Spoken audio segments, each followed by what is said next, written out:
thing, or no, it wasn't live, but it was like as live. He might have did it live, but like he was looking good. He had some kind of auto like beautification thing. Looks like we're live on YouTube. Hey, hello I everybody. think that's a setting in one of our cameras. Again with this camera. Well, let's save it for the show. It sounds like we're good there. Yep. How's So my echo cancellation? we're not having the. You're good. We're not having the blackout problem. So it says writers Gene Roddenberry, Mike McMahon, and Aaron Burdett. I'm guessing it's Aaron Burdett and not Gene Gene Roddenberry. Roddenberry? Why The would then ghost of Gene Gene Roddenberry Roddenberry. be on it? IMDb. Where do you Oh. usually get your info from? Usually from Wikipedia, believe it or not, has a pretty good synopsis right along the side Oh, that of makes the sense. writers and stuff like that, if it's updated. That or Trek movie usually has it, and the Memory Alpha usually has it. Memory Alpha. Yeah. Hey, look at the camera and smile. Okay, I just got your new thumbnail done. At least for Wait, Riverside. should I do this one? Pensive. I can't like raise my that. eyebrow and look pensive. Make love to the camera. There you go. Live stream chat. I doubt anybody will be with us this late, but you never know. I did send out the notification, but it was a little bit late. Sometimes they are, sometimes they're not. Yeah, that's fine. We're going to go through. You are now live on your channel, it says here. So, Cool. how's the YouTube Yeah, channel looking? I'm getting notifications everywhere, so that's All good. right, let me. Yeah, we're on the YouTubes. I sees it. On the YouTubes. All right. Yeah. Surely. This camera's making me look better than I do in real life, though, so Mute my I'll take it. phone. Are you I'll using the new one? Yeah, the expensive one. Yeah, the expensive one. We started using the expensive camera again. Okay, yeah. Let's say again. Let's just save it for the show. Save it for the show. This is gold. This is gold. It's all gold stuff here. All right. I got my cards, just in case. Just in Star case. Trek 6 behind me. All right. So are we doing Lower Decks or are we doing Star Trek 6 live watch along? That's up to you.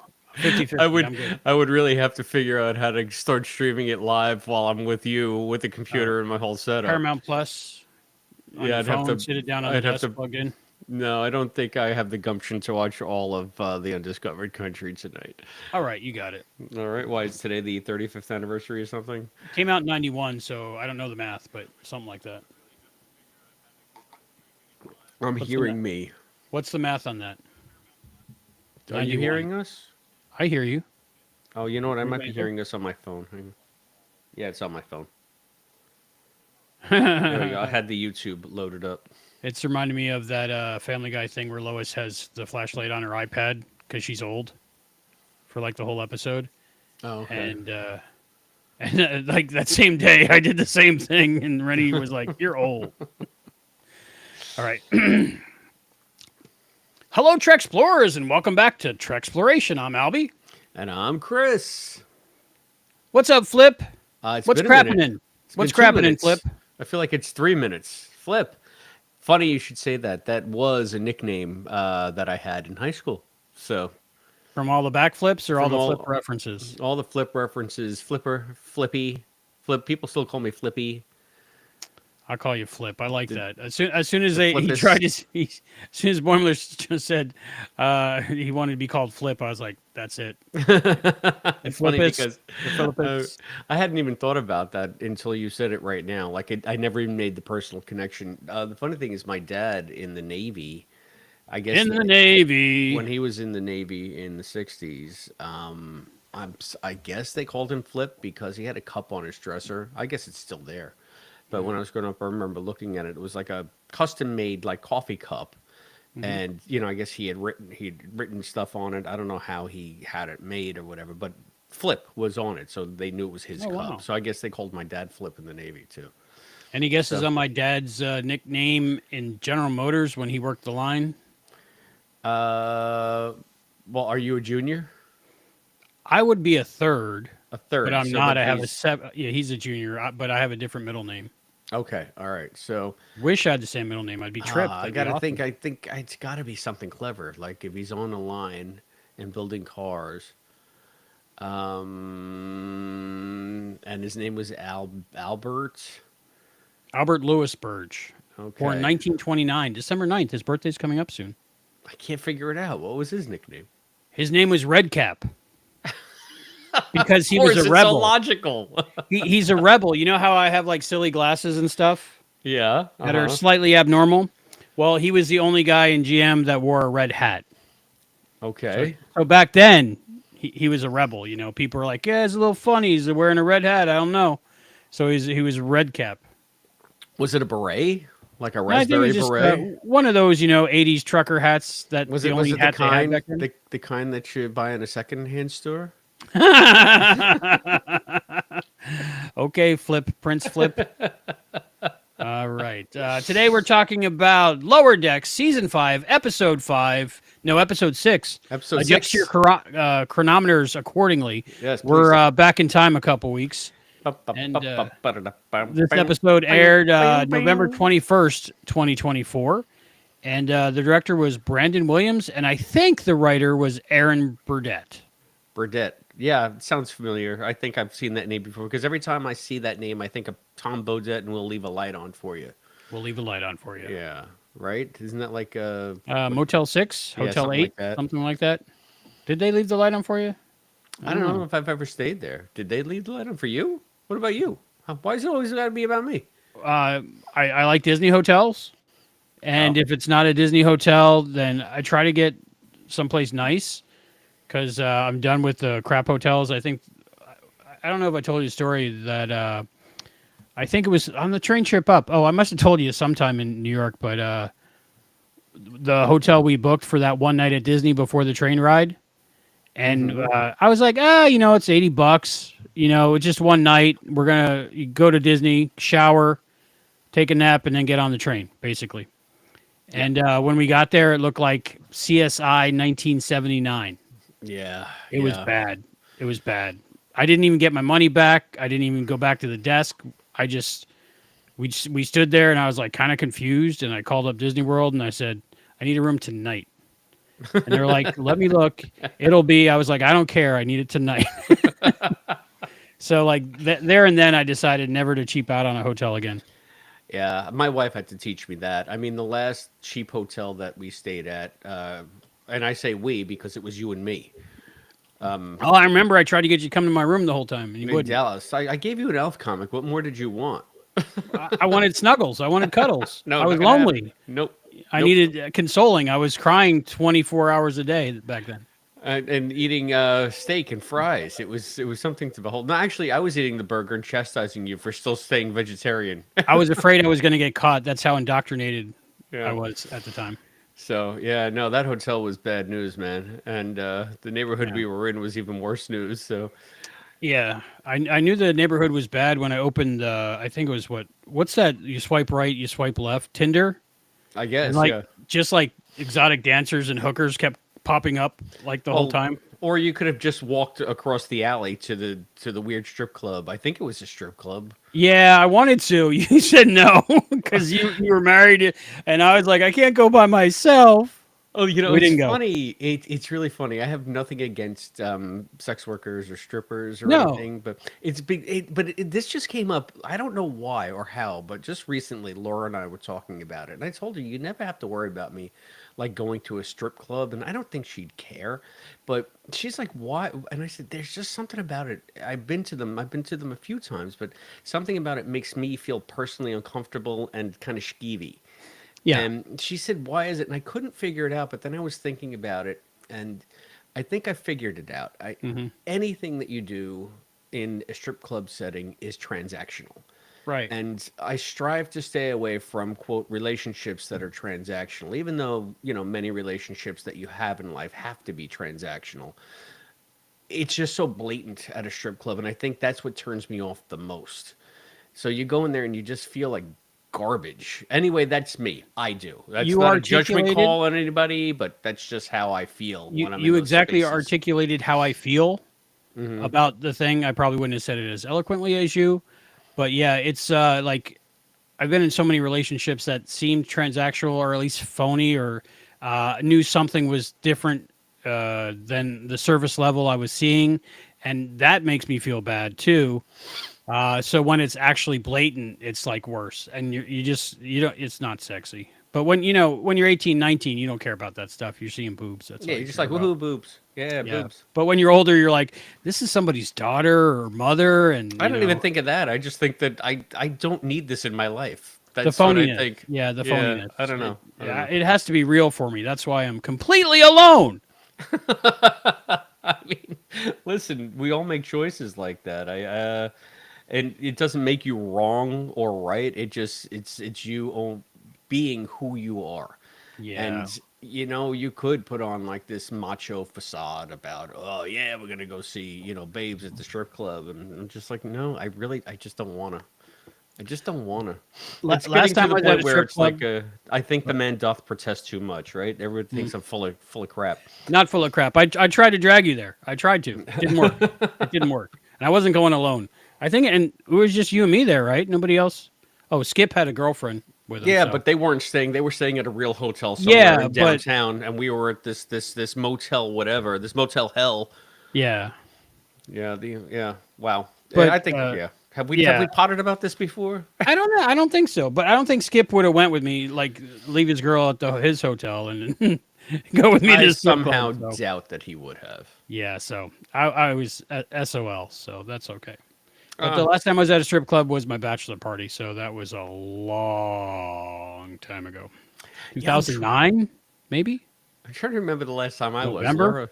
Laura asked me, and I was just like, I think I was in Colorado with my friend Eric, and we went during the day. So that's That's the even- worst. Like all even the sadder. moms are working during the day. Yeah.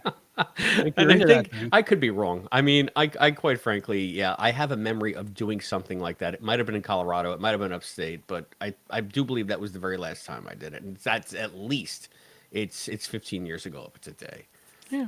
Yeah. So whatever 2009 was, but I don't know. Yeah. And I can't figure out for the life of me why I haven't even tried, but oh well, I guess they invented Google and stuff by now, so you don't really. So I have a that burning question to ask all the people out there who are watching. I don't know if we have any viewers. We're going late, Don't but know. during when we pod, glasses on, Ooh, I like that. intellectual, or You look. glasses off. Are you the Chris? You were there. Oh, there you are. Where'd he go? Where'd he go? Where'd he go? I can't see the screen because this only helps for reading for me. But at your distance that you are, you're fine. Yeah, You'll clear up for me. this is distance, and I have my reading ones over here. I needed those for foreknowledge, if you remember when we did the Yeah. foreknowledge thing. If you put both of them on at the same time, what would happen? I think see my head everything or might nothing? explode. Right? I think I'd see into another dimension, and I don't want to do that to our listeners/viewers.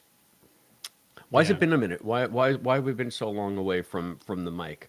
Yeah, let's talk about that. What's going on? I don't know. What happened? I know the holidays were. It was Thanksgiving. Well, Thanksgiving Yeah. happened. That's number one, And- and then For some reason, I thought before Thanksgiving or after Thanksgiving, I was going to be able to, do this. But I actually just enjoyed the week with my daughter. It was great because I had her for this Thanksgiving. oh yeah, that's amazing. That's cool. Yeah. So yeah, and I think that's what happened with me too. I thought we were going to do like a huge marathon on a Friday or Something. Saturday after Yeah. Thanksgiving. We were going to do like 3 shows in a row, but Oh, we were pumped. We were psyched. but and then that's I what. don't know. Okay, I couldn't go on Friday after Thanksgiving because I had the opera. Right. I had an opera that night, and I just wanted to make sure that I was ready for that. And then I got back, and I had work, so I had to do some work. So I had to do that on Sunday. And then Saturday, I have this rule now. I work so much, like I don't care if the world is burning down. I don't work Saturday. I just I like don't. it. I like it. And Tuesday was what- my day. Yeah. So I mean, I was probably just hanging out with Laura and Aw, doing. Oh, that's lovely right. We Laura. went. That's what. Yeah. Remember, I did my Christmas decorations on the fence, and I sent you pictures. Oh, that looked great. This is so boring to everybody listening. Not at but all. We got to we were catch just- up. we were I've just been having- missing you, man. I miss you when I don't get you. You're like heroin. we were just having lives. She was just like, Yeah. "Look, I want to." Oh, and we have a little town tradition here. It's called Miracle on Main Street, Uh-huh. and they have like a local Christmas tree lighting in our little downtown. So that's what we did. So we spent the morning going to the farm and then going to the nurseries and stuff to buy like Christmas stuff, Christmas decorations, Aw. and like this stuff, the garland that I string on the fence. And then I put all that stuff up, and then by the time that was done, it was time to grab the pooches and go down to Main Street and join in the festivities. So, That and sounds that, really nice. and then after that, we wound up going out to dinner. So there was just no potting at all. But it was nice. It was a Yeah. beautiful way to kick off the holiday season. Well, this is our first holiday season that we're doing like live shows and weekly shows and bi-weekly Yeah. shows and tri-weekly shows and we're just new at it. So I think by next year maybe we'll have a handle on it. Maybe we'll like sandbag a couple shows to run during those weeks. Yeah, maybe. I mean, the thing is, Something. what's different about this is we're doing a show that's live. Live. Now, so not well, I'm talking about there is an actual show airing. It's not like a couple episodes of TNG Right. that we could just do all in a row and then release them over the weeks. That's Although true. we're doing lower decks, Although but I we're have three weeks. friends. We're I three do weeks have behind, though, friends. right? We're What? we're we're 3 weeks behind. Something like that. Yeah, yeah. 3 episodes, yeah, behind. 2 weeks behind, 3 episodes behind, something like that. So However that's you want to do the math. I do have friends, but I wouldn't want to impose on them to get the friends, shows ahead of time. Ross and Rachel. We finished Friends. Did you? It was amazing. We marathoned it. It was the best. That show That, doesn't hold up, does it? to me, it does. It's great. I mean, it's 4K now on Max. Right after I bought the Blu-rays, so I was looking at something online where the edits on Max are apparently different than the edits on the Blu-rays. I did not know that. I got to look that up Like because it looks like alternate scenes. I'm not just talking like syndicates. I'm talking about like it seems like some alternate scenes. It's like wow, the same dialogue, the same stuff, but the scenes are different. Yeah, check it out. interesting. Yeah, I will look that up. I know. The 9/11 episode is different because they had to reshoot it because it was about Chandler making fun about bombs on airplanes, and they filmed it before 9/11. It was supposed to air right after 9/11, so they had to quick Wow. refilm those scenes. So yeah, interesting. I'll have to look that up.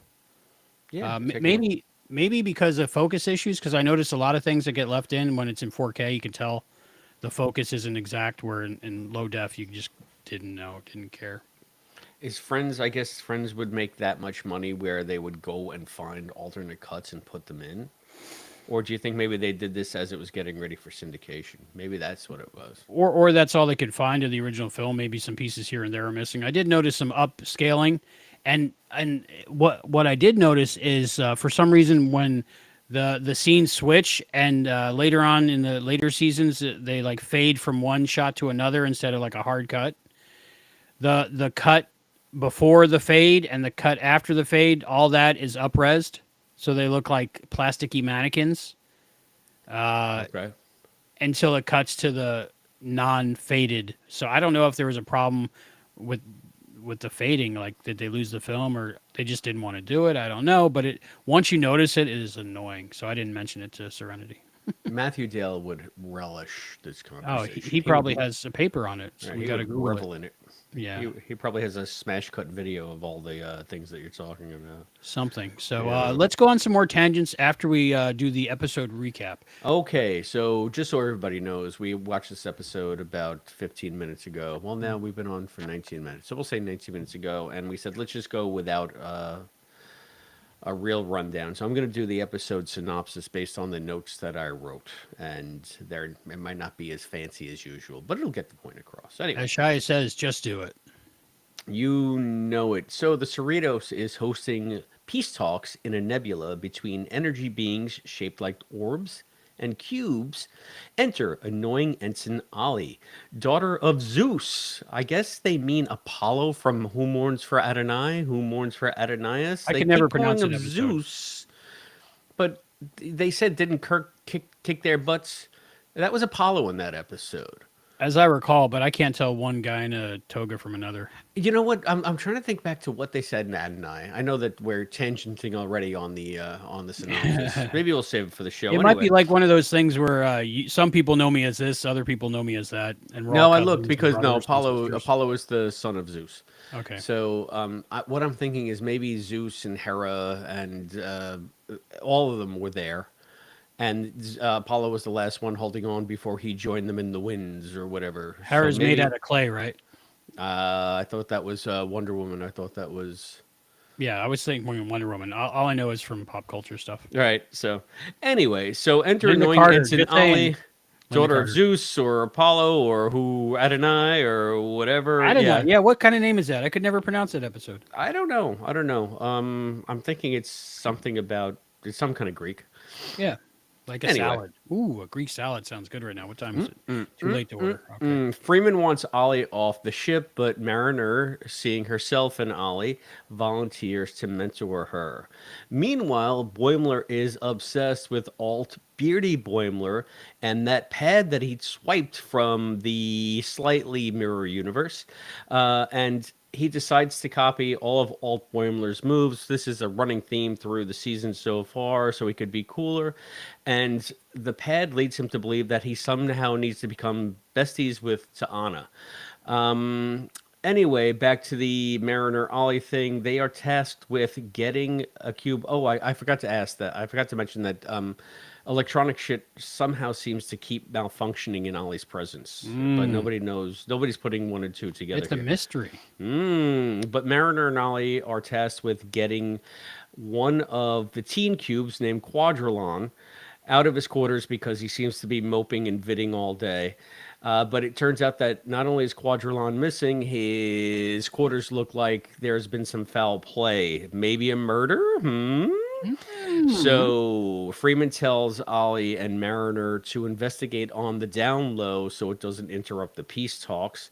But Ollie seems intent on pinning the situation as a murder or pinning the situation on someone as a murderer. And she kind of just ruins the DL aspect of the investigation, leading the orbs and the cubes to a showdown. It escalates until the orbs and cubes all join into a giant orb and a giant cube outside the ship. And this is when Ollie's and the Cerritos is caught in the crossfire. See, this is why I write this shit down. The Cerritos Dude, you're doing so good, you don't even have to. Cerritos is caught in the crossfire, so now it's Ollie's time to shine. Mariner says, hey, you're the person that's screwing up all the electronics. You have these electrical powers. It turns out Ollie's powers, her god powers, are like shooting like electrical lightning bolts out of her fingers that turn into like real rubber lightning bolts that fall to the floor. But in order to do that, she draws electricity from those things around her, and that's why things keep malfunctioning. So what she does is she goes all godlike. She pulls all of the energy out of the giant orb and out of the giant cube, and she brings it into herself, and they all shrink down to their individual components, and she unleashes all of the energy in one giant burst, and these weird rubber lightning bolts go flying everywhere. One of them lands right up Boimler's butt, forcing him to go to the sick bay, where Tiana performs a surgery. That T'Ana, not Tiana. Tiana's one of my employees. She's the greatest. Oh, T'Ana performs a surgery to pull the bolt out of Boimler's butt, which she is sure is going to go into all the medical journals and make her prestigious and famous. And with that, Boimler and T'Ana become best buds, and she starts calling him F-O. And Ollie is vindicated in saving the ship, but also thrown in the brig for her role in trying to goose the situation to make it like there was a murder so that she could avoid suspicion of herself on her godlike powers. The end. I don't know. Was that? Yeah. I mean, I've done better. How many times did you watch the episode? Like 12 to do that? Like off the top? I watched it once about 3 weeks ago when it came out, and then I watched it tonight. Before we went on mic, and we would have been on mic about 10 minutes sooner, but I fell asleep towards the end and I had to rewatch it and, rewatch that last 10 minutes that I dozed through. Such is our life. I watched it a couple times back then. I watched it. This was like Thanksgiving week, right? Yes, no? Yeah, I believe so. Yeah, So it aired on Thanksgiving. okay, so Yeah. I didn't watch it like the night before at 3 a.m. whenever it drops because Rennie was with me, and so we watched it the next day. I think Thanksgiving or maybe the day after Thanksgiving because I got to watch it with Rennie for the first time, which is nice. Cool.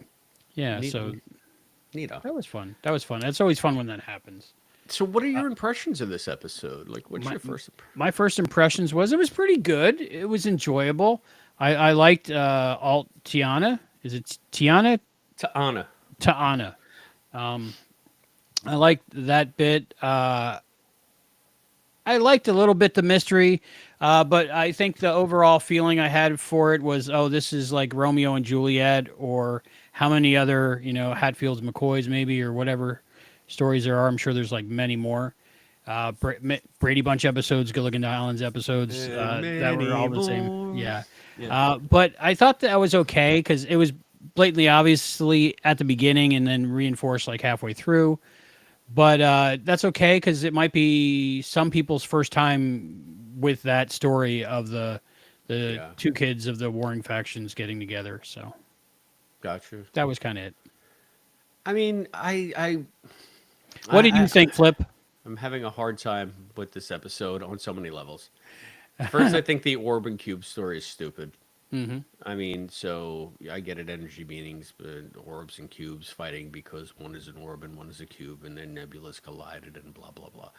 So I thought that was kind of weak, and just the whole Boimler, like I don't like T'Ana as a character, Mm-hmm. and this is the second episode this season that seems to be focusing on this miscreant cat person that's in sickbay, cursing everybody out and physically attacking people who she doesn't like because they call her curses when she curses at everybody. Mm-hmm.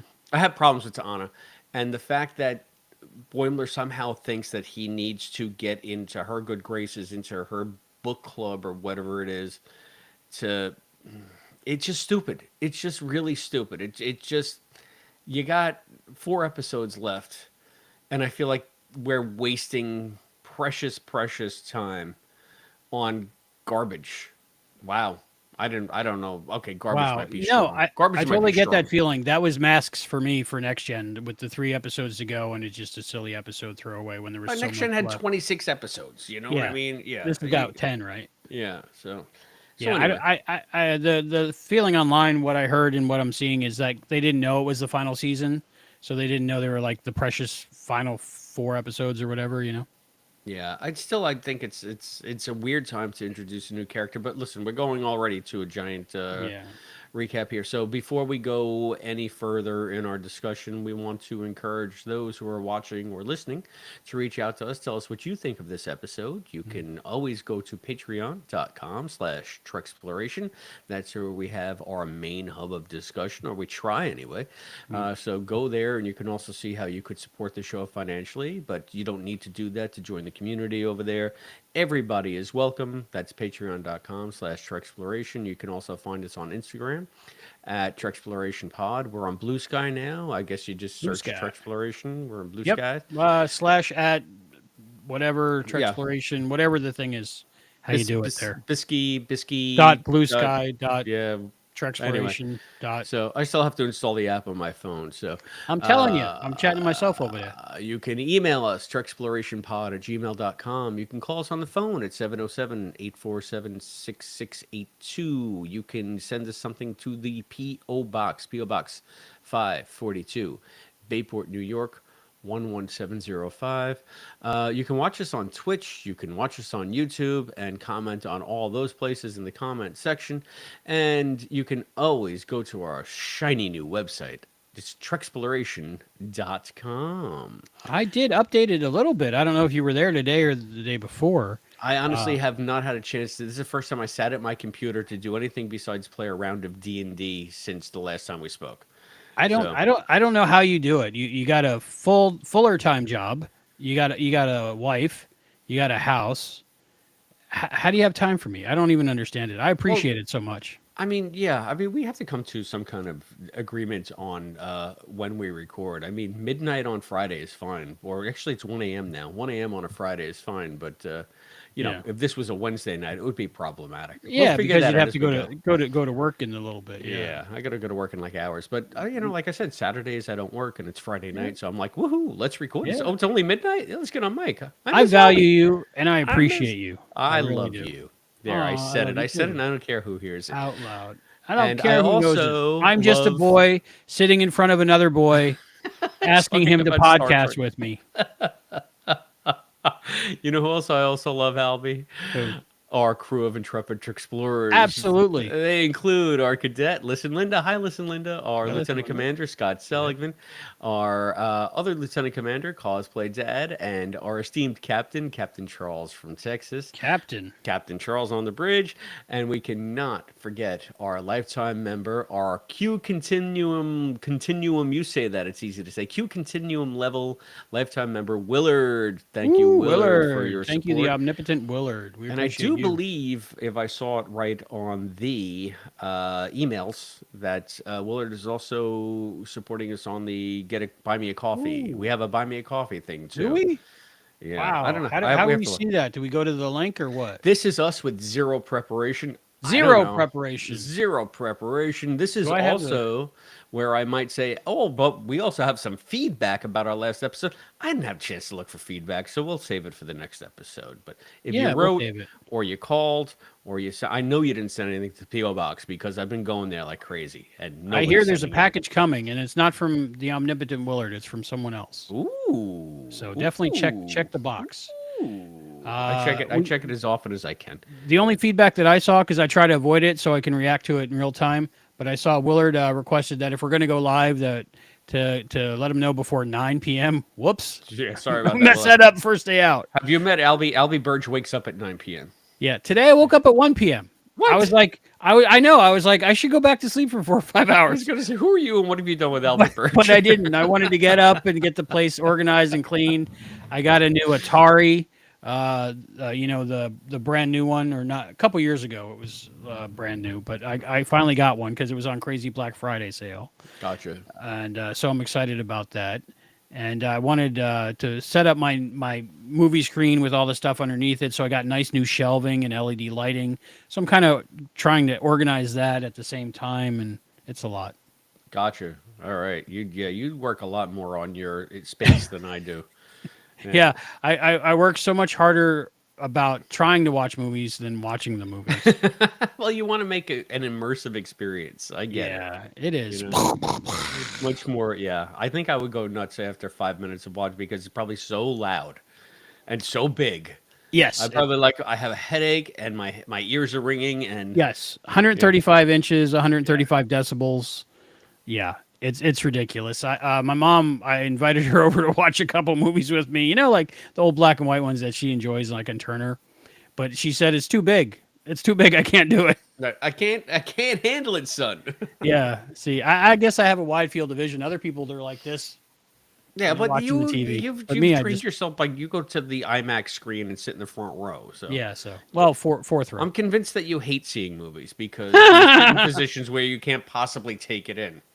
Yeah. I don't know. You know, that's why you go see things 75 times and can't understand what's going on because Maybe. you just because Excuse- you can only see excuse you can Papa. only see the tree and this tree and that tree and you can never pull out and see the forest. I just watched The Pretty Girl. Like when I watched Wicked, I was just watching Ariana the whole time. I was Okay. a fan of Ariana. The green one's pretty cute too, gotta say. Where were we? Oh, feedback. The little bit of feedback I got was from Willard, and then of course, did you see Linda on the Face group? She posted her wine unboxing.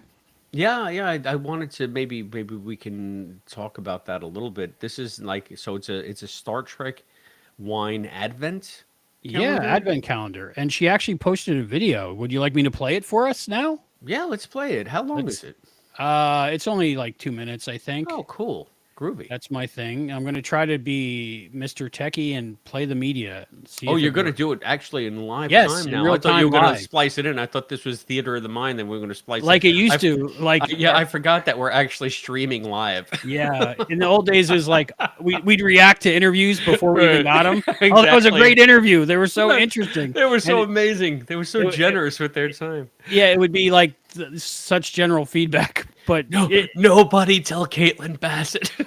no. I think We I never talked did about that how with beautiful Caitlin. she was. So that was true before and after the interview. Well, that was one thing that we never did after the fact because we never.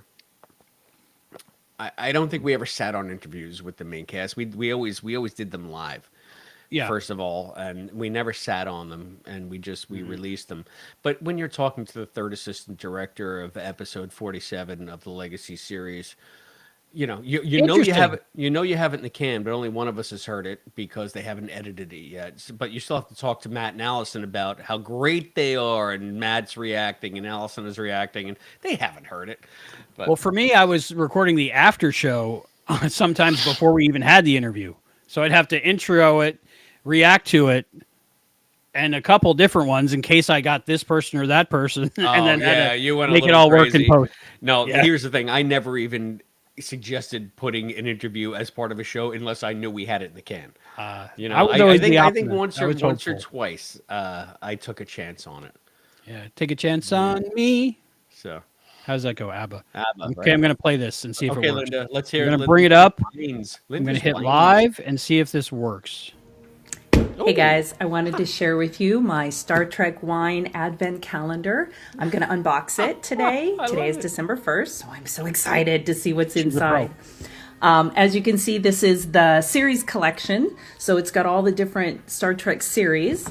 And something I noticed on the inside, it's got a picture of the captains and some other characters. You know what? I don't see Pike. Missing one of the captains, I guess.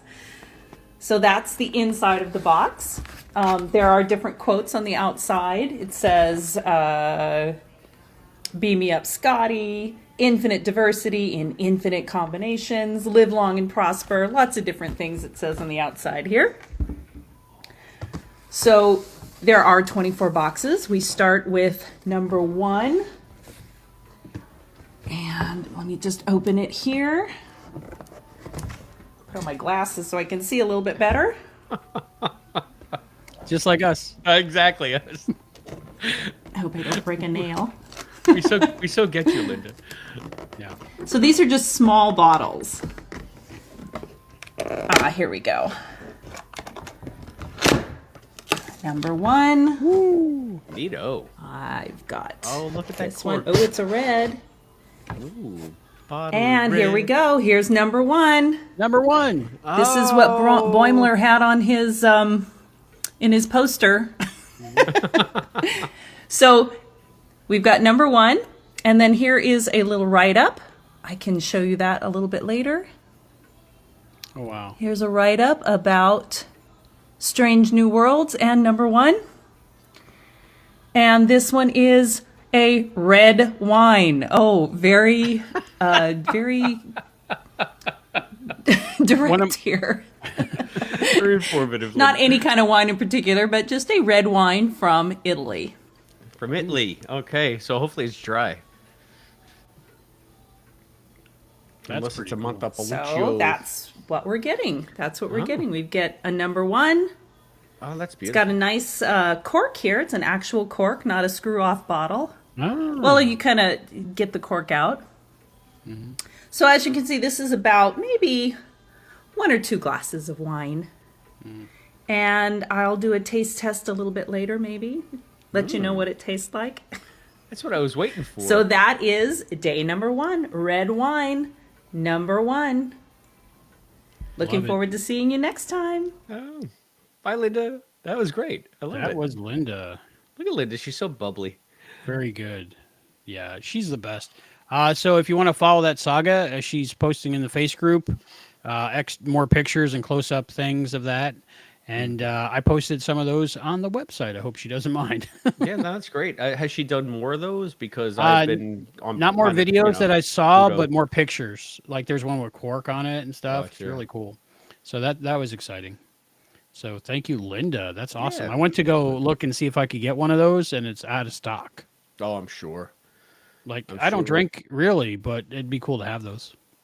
I mean, I do like wine, so I'd be interested to know what that Italian red was. Was it a Chianti? It looked a little light, though. Red so- from Italy. from Italy, as my grandfather-in-law used to say, who was from Italy. He was in Mussolini Youth, believe it or not, when he was a little boy. Wow. I met a guy once that was in Hitler Youth. He was like I a don't really think that old they like had a choice, you know. They were Yeah, exactly. They were like 11. Go to Yeah. Mussolini camp. Yeah, exactly. It All wasn't- right. Yeah, he said I had no idea. I don't even remember it. It was just told me after and this and that. And he was like 90 something. I don't know, you know. But I was like, that's weird. Yeah, it is. It is different times, right? Different times, same times, time loops. All right. Yeah. What were we talking about? Star Trek. right? Fascism. We were talking about Listen Linda's wine collection. So yeah, everybody go check that out. I think that's really Yeah. groovy. I think we should maybe if they have that next year, we should try to get one for the show.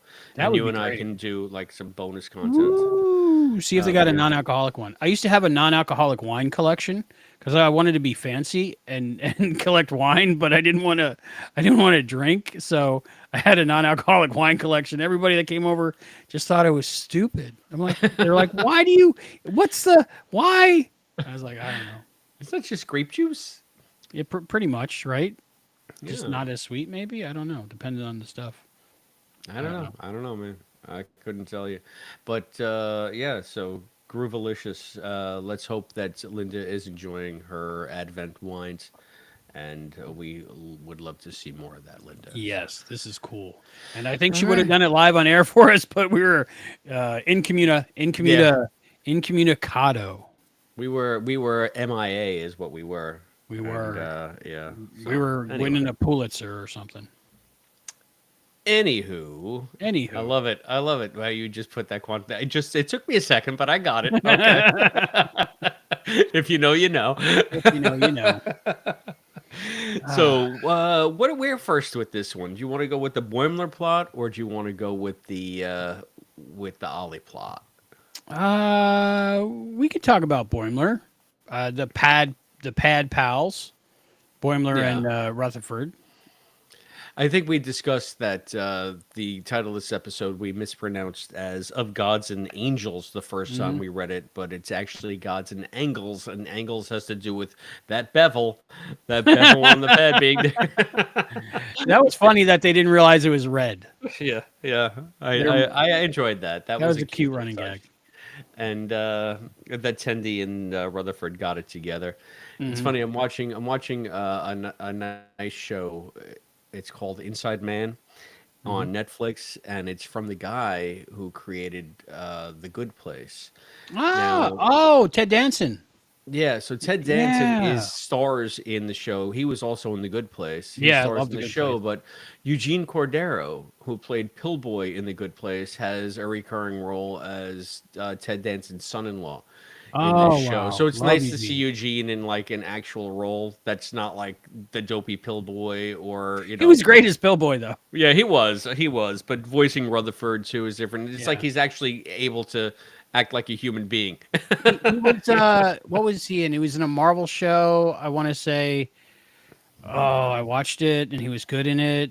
I'm not good with Marvel. It was the. I don't know. Those are on Disney Plus, right? Yeah, Yeah, I don't have it. I should send you a gift card for that or something. No, I wouldn't. It's fine. I can't even remember, but it was one of those the Thor enemy, the enemy of Thor, whoever that Loki. was. The Loki show. Loki series. Yeah, he's in only that. the biggest hit. You mean the biggest hit that they've had? I watched the first season and a couple episodes of the second season because it had short round, but then I got busy. Gotcha. Yeah, but I think he's in that, so that's good. Also, Eugene Cordero. That's where we were. Yeah, Eugene Cordero. Yeah, We're okay. live. Yeah, I think Beard Boimler doing stuff as Boimler. It was kind of silly in this episode. I know you didn't like Dr. Ta'ana, Yeah. but I think if people were cats or cats were people, they would be like her. They wouldn't be like the sexy cat that purrs in the animated series, Cats are assholes, Kittens are cute, but cats are assholes, and she's an asshole. All right, I guess. Again, it's just the look. Like the character design is just so out of this. Like I said it the last time we were talking about her. She looks like a bedraggled comic strip cat. Comic So strip cat. that's, I'm just expecting her to hate Mondays and love lasagna. But yeah, That'd be funny. I guess that's taken, That'd be funny. Yeah, so it just always takes me out of it every time. Like I can look at Maress and be like, okay, I could see like, and they're not called Cadian because Tendi pronounces it in this episode. She calls them Caitians. Cations. Yeah. Just like the language. You speak Caitian. So now we know how to pronounce it anyway. I mean, I bet everybody else must have known but us, but now we know. She Here in seems Trexploration, we know. she seems guarded to me because alt Tana To Anna. Ta'ana. I'll get it by the end of the season. To Anna. I'll get it by Anna. the end of the series. Yeah, by the end of the series. Hopefully not, but I'll get it by then. But she seems like when she's like your friend, she's a different person. Because I really enjoyed those voice messages that she left for Boimler. I thought that was funny. Now, I wonder if we're going to get full circle and go back to that first universe that we encountered in the Rifts and see why they called Beardy Boimler Flip.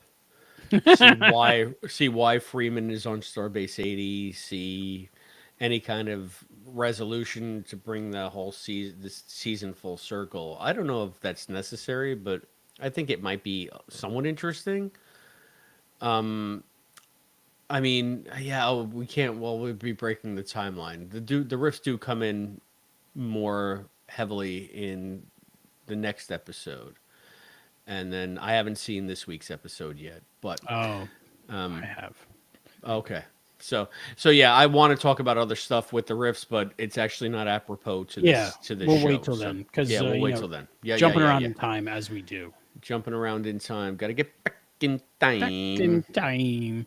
I'm gonna pause myself for a second. If you could vamp for like a minute and a half, Christopher. A minute and a half. That would be Jesus. lovely. What do you think? I got a tight 5, like I'm at the improv, like I'm Yep. working. You can do it. I'm gonna sure- do like.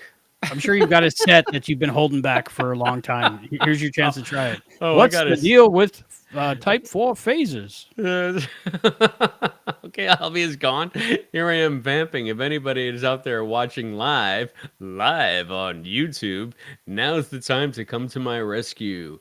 So let's see. Let's hope that my wife doesn't hear this. I went into Manhattan today, and it was on the down low. Don't tell Laura.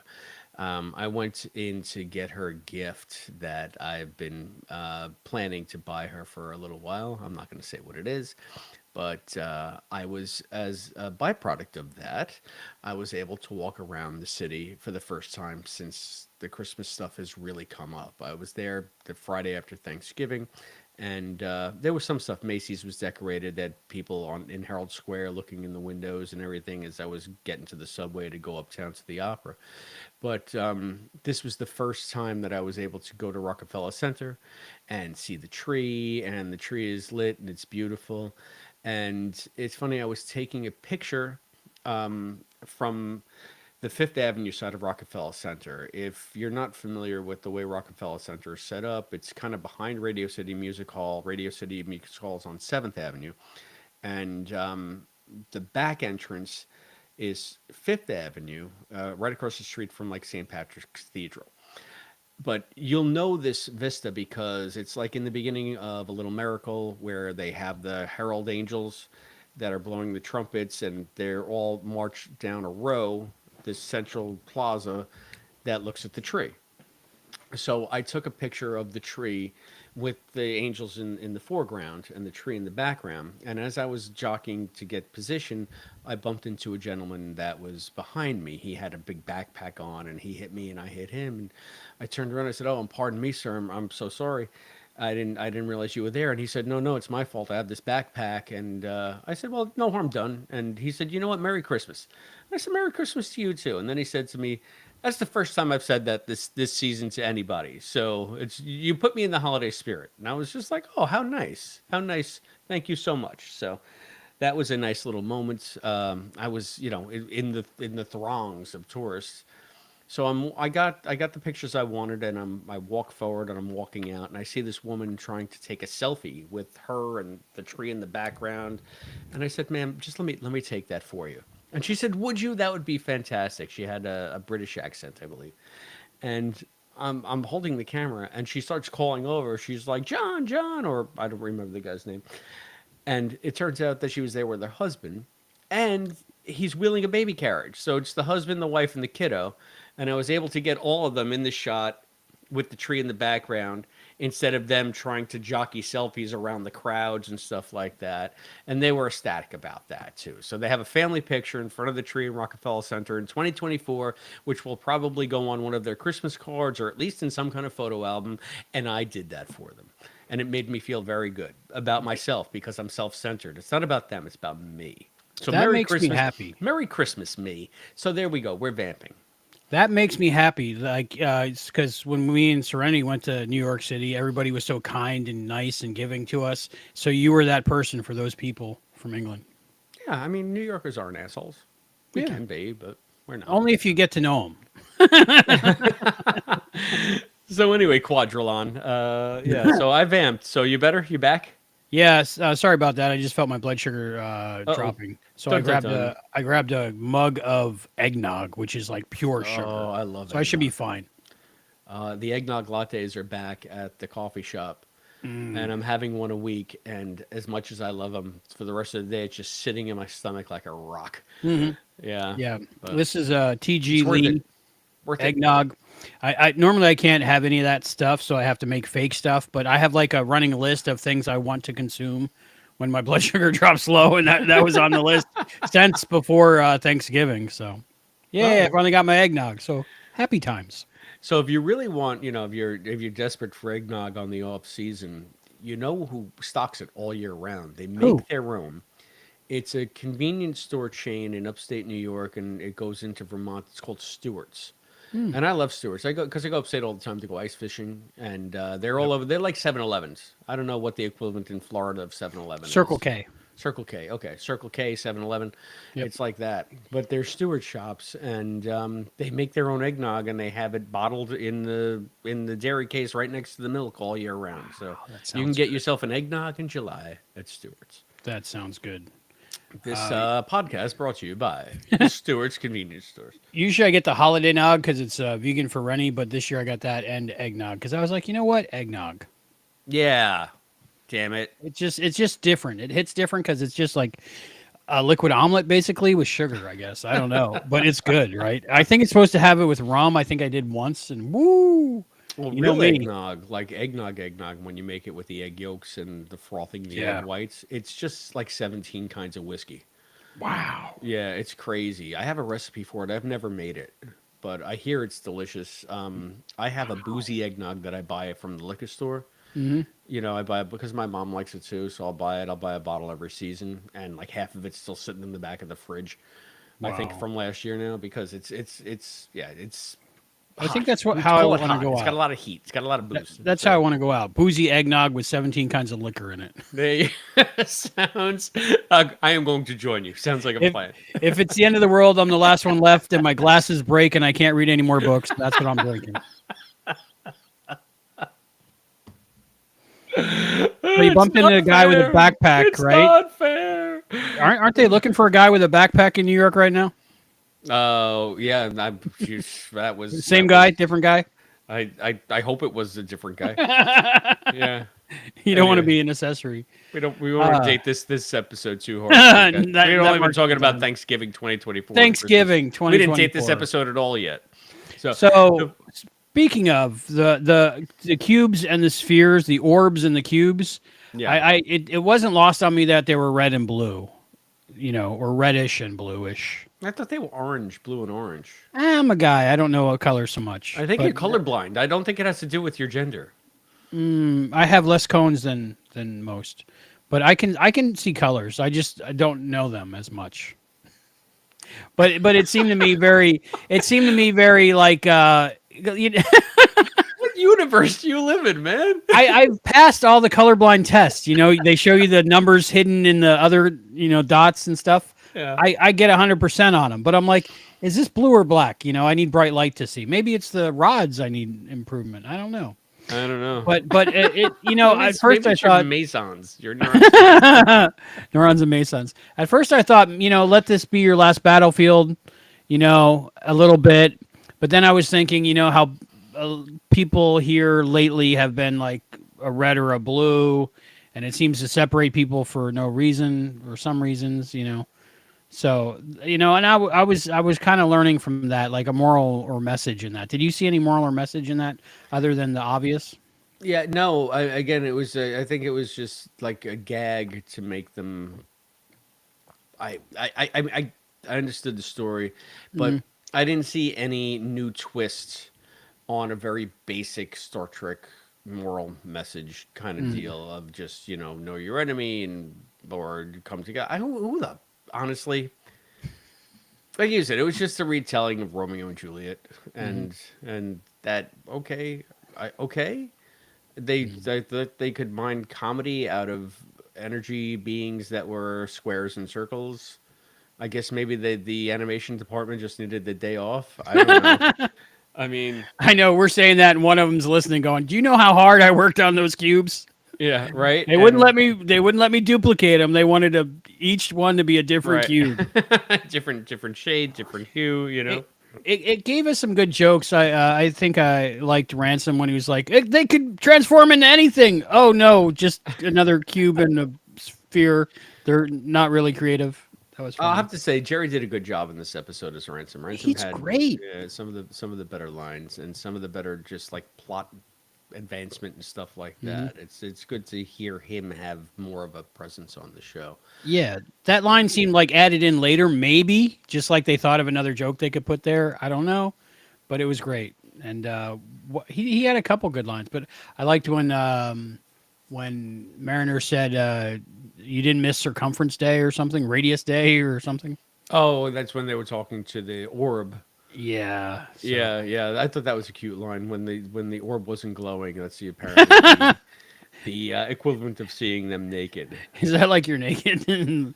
Yeah. So he knew what that meant, but they didn't know. And then later on, when they were investigating him or interrogating him, they're like, "You saw me less glowy or something." You saw me without my glow. Yes. Do you know how embarrassing that is? She was like, "No, really, I don't." So there's a lot of good comedy in this episode. If the story was, been done too many times. Yeah, I mean it's a classic, like you said. It's not even a trope. It's just like a classic Shakespeare riff. So and Shakespeare, I think, ripped it off from someone else. That's what we're learning, right? oh, I have no idea.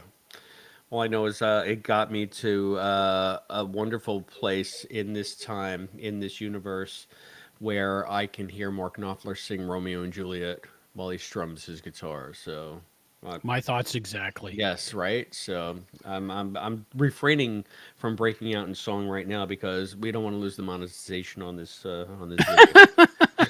You'd have to hit the notes pretty spot on for us to get flagged, I think.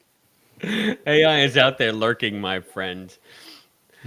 As soon as I start doing my Mark Knopfler, forget about it. We're gonna get flagged on this episode. So, the whole Yanni around her head, right? laurel leaves. That's what I said. Yeah, Yanni. Yanni isn't around her Yanni, head. Yanni's a new age composer that does like synth jazz. I think we're saying the same thing. Yanni around her head, Yanni. right? Yes, Yanni. Okay. But I thought that was interesting that like it grows. It's part of her. Yeah. Because I always thought it was silly that they wore them in Star Trek. True story. The first radio show I ever hosted was an afternoon edition thing that we did for the J School in Missouri, and it was Missouri? called KBIA's Between the Lines, and the theme song was a Yanni song, and I liked the theme song so much that I bought the Yanni album that the theme song came from. So That's There we nice. go. There's my Yanni story there. I never thought I'd tell that on pod, but here we are. Here we are telling a Yanni story Years because you don't know later. what a laurel is. One of your first DJing things, right? One of my first like hosting gigs, yeah. That was college Yeah. radio. Well, yes and no. Where I went to journalism school, the college owned the local NPR affiliate, so it was NPR, and we owned the local NBC affiliate. So when I was doing TV reporting, it was the local NBC news. So Nice. yeah, and yes, it was a college radio station, but no, it was the local NPR station. Very cool. Very cool. I always thought you were very NPR. Like when I met you. Oh, and I talked went to you. journalism school, so yeah. I Yeah. mean, So that's why I sound like this on mic. That's why I'm so polished. I'm That's like why- sniffing that's into what- the microphone. I'm like, ugh. that's why I have a crush on you. That's why. I put a spell on you. That's it. My So- dulcet tones. There was a little bit of a mystery in this episode, but was it a mystery? Like what happened in the crew quarters that they were in and stuff. I thought that they were going to vamp more on Star Trek 6, Yes. right? I thought it was going to be more like a more of an homage to that, and it started out sort of that way, but they quickly veered away from that. And I guess for a show that mashes up so much, usually pretty well, was that a missed opportunity? Well, I was thinking more Journey to Babel with Really? Andorian and Romulan thing. Okay, all right. Because with somebody posing as somebody else, like at least that's what Ollie was, professing what could be happening, like her thought. I'm trying to figure out why Ollie was trying to. I know that they probably said it in episode, but can you refresh my memory as to why she was trying to prolong this and try to make it into more of a murder investigation? I believe Ollie thought she would be blamed for it, like she did it, so she was trying to cover up the evidence that pointed towards her, even though she didn't do it. Gotcha, because she is actually the one that screwed up the pad. Because the pad Yeah, so she could have like melted, electronically, blew them up and splattered them all over the So place. So that makes her a sociopath. Like, so she really is like first season Mariner because Exactly. she's Yeah, that going was a to good take mirroring. this mistake and actually pin a murder on an innocent orb. But and in any other episode of Star Trek, you open a door and like it's blowed up and something happened. You touch your communicator pad and say security to deck, whatever. I just found this. But I guess she's been kicked off 6 ships and stuff, and nobody believes her ever because she is lying about who she is and her powers. Yeah, So- but now not really, because Freeman knew Yeah. that she was a demigod, but but I guess they didn't say anything about her powers. I wonder if she lied about her powers or having them to like get in Starfleet, kind of like Una in Strange New Worlds, or I'm thinking the guy in the Drumhead that was like 1/4 Romulan or something. Well, I mean, she's not genetically manipulated, right? She's not Right. genetically Yeah, enhanced, right. except for the fact that she's a demigod. But Similar that's not but her different, fault, Yeah, but would they let her be like? Would they let a Q be a member of the crew? I don't know. Right. Well, Ashley Judd was, right? Didn't she Yeah. turn into a Q? No, I don't think so. Who's Still, the one that turned into a Q? it was the other cute The blonde. the other Q blonde, the one from Twin Peaks. Maybe was she? Who killed Laura Palmer? I don't know. Yeah, anyway. we're gonna have to look that up. Didn't she make a puppy spontaneously appear? Spontaneous puppies. Yes, and then she had them disappear. So where did they go? Dun dun dun. She Where did spaced they those go? puppies. Yeah, they're all So dead. I think we have 4 people watching us live, but maybe our chat's not working, or maybe they're just not chatty people. Maybe they're not chatty. I don't know. Maybe not. If you're not chatty, let us know you're not chatty. Are they watching us live on the Riverside or on It's the YouTube? cumulative. It could be Riverside or YouTube or Twitch. Twitch. Oh, okay. I don't know. So how maybe any of one this on works. each. Maybe it's just us with different windows open we didn't close. Yeah, 'Cause we that still could have be. our iPad light on.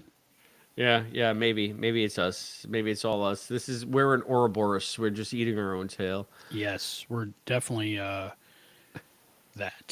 We're definitely Yanni. We're definitely Yanni. Yanni, Laurel. We have laurels. So I think that having Ollie introduced is interesting because it takes off on TOS trope that's pretty silly, where the gods are just advanced aliens, and once we actually did bow down to them, like think how wild that is.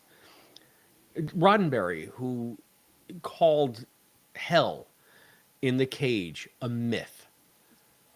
Myth from your childhood. A myth from your childhood, a fable from your childhood. And now that's pretty ballsy for a 60s TV Back show. then, yeah. That was Call Christianity a myth. But then just think how wild it is that they find the being that was Apollo, and he said that we used to be on Earth and adored by you humans, but then you outgrew us. But so that's not a myth. Mm-hmm. There were actually gods, Greek gods, running around on Earth in universe, in Star Trek. That's now canon. How crazy is that? To the point where they can have this person that's a hybrid of those beings that were once gods, when Star Trek's whole deal is to say religion is fantasy, religion is a fable. Not that it doesn't have its societal value, not that you need to denigrate people for being religious, but it's something that we will eventually outgrow. That's a very 60s idea from science fiction. I think Arthur C. Clarke had a lot of stuff like that as well. And now we have it never even occurred to me, we have an episode where there's an actual god who says, gods did walk among you. There's a lot there. I think aliens being worshipped as gods in the past, I don't think that like makes the belief in supernatural beings that control our day-to-day lives and form religions around them, I don't think that contradicts it. So I think there's a fine line there between like worshiping made up things and then like historical aliens, because not that I think we had historical aliens, but like the Stargate SG-1 universe, that doesn't bother me because they're a bunch of Egyptian gods that were actually aliens, Yeah, but I mean that's the Stargate SG-1 universe, which is a much different conceit, I guess. It's built on the fact that we thought that they were gods. Right. From what I saw the movie once back in the 80s when it came out. The series is much better. I all never watched 27 seasons. It's worth the watch. All 300 seasons of Stargate. It's worth the watch. I think Alyssa Milano was in a couple episodes once. Was she? I don't know. It's probably she was probably naked in it. That's the only reason I would know. There was only nudity in one episode of SG-1, and it was the first one because it was for Showtime, and they wanted somebody to, they wanted it. But then after that, never again. If you're in the comments, tell us if those were Alyssa Milano's boobs. Yeah, I don't think so. That was somebody else. But now that I'm thinking of it, what are you thinking of? Alyssa Milano's boobs. Something vampire? Something Oh, vampire. no, it's not Embrace the Vampire. We all know that you know exactly it was Embrace the Vampire. I might have a couple copies over there. I'm not even going to be coy about it. Embrace. Might have a couple copies over there. VHS, DVD. Is it out on 4K yet? It may or may not be an Ultra 4K on Tubi right now. I don't know. I don't know. So, yeah, I do remember that. But I don't think she was in Stargate. If she was, that'd be cool. I don't remember. Oh my goodness gracious! I don't remember. Other things in this episode. What funny things did you get a laugh out of? I did like when at the end when Brad gets with T'Ana and she gets in his he gets in her good graces, where it's just like maybe it is you do have to make. Pattern your life on somebody else's or something like that. I can't even remember. I'm fucking up the joke completely. And we're live. And we're live. Marking the clip right there. The one thing that made me laugh was when Boimler and Rutherford were walking away, and he was just like, "No, you shouldn't do that." Yes, it works. That's what we should do. No, that's not what you should have learned here. Yeah. I thought that was funny. Yeah. And the other thing too, when he was doing the flips and stuff, and Tendy's like, "What's up with Boimler?" And he's like, "Just the usual stuff." That was so funny because it's so true. Right. So little charming moments like that, Yeah. It's funny. It's because I think Eugene Cordero is or maybe it's just the way they shoot it or write it. Mm-hmm. He's the master of the walkaway joke or the flyaway joke. Do you remember when they were twaining? Yeah. But at the end of that, they were Mozarting or something like that, and they're trying to play the harpsichord, and the ship's flying away, and he's like, "Boy, this is hard." Yeah, this is much harder than I thought it was going to be. That was the funniest. But that was another. It reminded me of that. It's just sort of that sort of okay. It's like telling the joke and running. I don't know. Yeah, he's the best. I think the thing I laughed at the most. Yeah, how about you? It was poop humor, I guess. But Rennie and me were watching it, and she was like the whole time. She's like, "Where are the pyramids? Where are the pyramids? When do the pyramids come in?" And then the baby poops a pyramid, and we just laughed out loud, like because we were waiting for it, basically. Yeah, the baby was essentially shaped like a dreidel. Yeah, I noticed that dreidel. I my family's non-believers, me and Serenity, but we try to celebrate all holidays as just an excuse to give her more presents. So I bought her dreidels and stuff, and we played with dreidels. Some dreidels and gelt. Gelt, isn't that the fish? What is that? That's gefilte. Yeah, we don't know. No gefilte fish. That's got to be worse than the sushi. Gelt is the chocolate coins.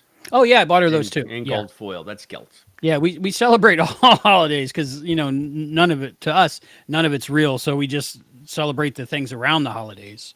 So the trappings. You embrace the trappings. And we watch 8 Crazy Nights always during Hanukkah because that's one of our favorite movies. You don't like the 8 Crazy Nights? I'm not an Adam Sandler fan. Have we had this discussion before? Yeah, probably. Have you seen his new special? It's kind of good. No. Kind of good. Oh, what was that one where he skips around in time? I like that one because I identify strongly with that one. I think it's called Click, where he's got a remote that controls his life, and he keeps fast forwarding through the bad parts, and then you realize, whoops, a little too late. But that's a good one. That's not too obvious at all. How do you feel about Billy Crystal? I like Harry Met Sally. I have no problems with Billy Crystal. I was listening to, what was I listening to? It was something on the radio. Maybe it was NPR, baseball. Maybe he's in baseball sometimes. And it was something, and it was nice to hear him again. Like I always enjoyed his movies, but he was like big in the '80s. So when I was going to movies in the '80s, it was just like Billy Crystal always had a movie out. Running Scared. So yeah, Running Scared, and he's got a new series out on Apple. I think I haven't seen it yet, but I want to watch that. So. And I forget what he was talking about, but he was as engaging as he's always been. How about you? Are you Billy Crystal? Duh. Huge. I mean, your favorite? Yeah, duh. Huge. Yeah. Like I can't have a Harry Burns action figure yet, so I have some Mike Wazowski action figures. Gotcha. But this episode reminded me of this a little bit because when Dr. T'Ana, you got it. See, I told you, was taking the bouncy bolts out of Boimler's butt. Mm-hmm. It reminded me of that scene from City Slickers where like they got gored by the bulls and then they had to do an ass operation and it was in front of a bunch of people. I vaguely remember that. That was the other one that we would go see. And then there was City Slickers 2. Oh yeah. Curly's Gold. Curly's Gold. Yeah. And I went to see that in the theater too. So wasn't that the one where Jack Palance got nominated for Oscar or something? He did push-ups live on stage when he was like 98 or something. It's funny because I remember David Letterman's top 10 things about the Oscars, and one was get off the stage, push-up geezer. I think it's funny because I dug out a whole bunch of my old like not comic books but like comedic books, and I have the late night book here that David Letterman put out. It might be. Oh, wow. I would actually love that. I think that's part of the reason why I had so much trouble in school, because my whole childhood, I stayed up to watch David Letterman. Yeah, so I wonder if the... Never got enough sleep. That's awesome. Yeah, I dug it out. It's look how old it is, like on the top. Like you can see where it's just... Yeah. But I've had it since I was a teenager. To me, that was like the coolest show when I was a kid. Yeah, I loved Letterman. I had a Late Night with David Letterman sweatshirt that I wore forever. I still have it. Sweet. Well, you can just walk downtown and buy one. Not anymore. Not anymore. No, but back then. Yeah, and I still wear it when I ice fish, actually. I put it on underneath my stuff when I ice fish. It's a little small on me now because I'm a big fat load, but... Uh-oh. It was good. Uh-oh, what? What size shirt do you wear? I want to say Marge. I used to be a medium. Yeah, but you did. I've been going to large lately. But the large is still too big on me, but the medium's too small on me. Like I'm a XXL. If I'm wearing a XX, my belly's showing down the bottom, but if I wear a XXX, it's kind of like almost a skirt. So Yeah, that's what I'm a happens with double a X and a large half. with me. Yeah, I look like I'm wearing a dress uniform from TNG. A lot of brands though are sizing up, so you feel better about yourself, so you buy it. So you're like, oh, Gotcha. I must be slimming down, even though I gained weight. Yeah, I'm just gonna lose 15 pounds and be able to wear all my clothes again. It'll be nice. Me too. That's the plan. I'm going to lose 50 pounds and be able to wear all my clothes again. So We were organizing. we'll go on. We'll go on this journey together. Yeah, Serenity and I was organizing, and she was like, we were trying to fit all my clothes in my closet. I have a huge walk-in closet, not as big as yours, but I have a huge walk-in closet, and like I was trying to, because I have all these geek shirts, and you pay $20, whatever, and each one of them is a different sci-fi or comic property, and you don't really want to get rid of them. Like my original Enterprise shirt that I bought at the mall when Enterprise was on the air, I still have. But she said, Dad, maybe it's time to put away your extra large shirts for now. I was like, It's funny. Did you ever see the shot of me in my first geek shirt that I bought at Icon? It was a Star Trek Lives T-shirt. It's a black T-shirt. Did you ever show No. the picture of me with the fish and the Star Trek Lives T-shirt? I don't think I saw I that. think it's around here somewhere. It's probably right. on my phone. Let's see if I can find it for you. But yeah, so I mean that shows you what we think of this episode. Okay, another thing from this episode while you're looking for that.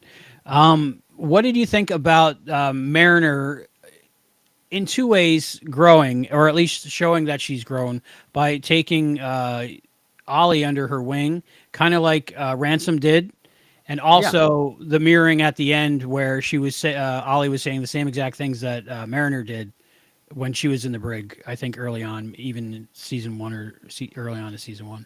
Yeah, I think it's good because they're striving to show some kind of growth from Mariner. Yeah. And in a way that the fact that she can recognize herself in this character and feel like she's beyond that is nice. I mean, but again, it's very inconsistent. Because Cartoon. then we have the Jennifer episode where it's just basically Three's Company nonsense and Mariner completely failing to take responsibility for herself, for her actions, for the consequences of her actions. And here we are back at square one. Yeah. Well, I think that mirrors real life. I mean, people can improve in many ways and still not in other ways. So, but when I saw her growth, I thought maybe you would appreciate it a little bit. Yeah. I hadn't considered that. So thank you for pointing that out. I feel rude like I'm scrolling through my phone here. But No, you have a purpose. You have a reason. I can't. Yeah. You know what? I think I took it off my phone because Okay, we'll find it later and I'll superimpose it on Yeah, the superimpose it on there. It's on my laptop somewhere. All But I'll right. find. Oh, you know where it's on my? It's probably on my Facebook page. Oh, okay. I can go take it from there. Yeah, take it from there. That sounds good. So anyway, So Star Trek 6, where were we? Star Trek 6, The Undiscovered Country, when your favorite group of Starfleet personnel turned into a bunch of racists all of a sudden. Guess who's coming to dinner? Yeah, right. Yeah. Hopefully it was not about race. I thought it was about because they were the enemy. Yeah, no, but it's just like it was just so, But guess who's coming to dinner? That's a racist reference right there.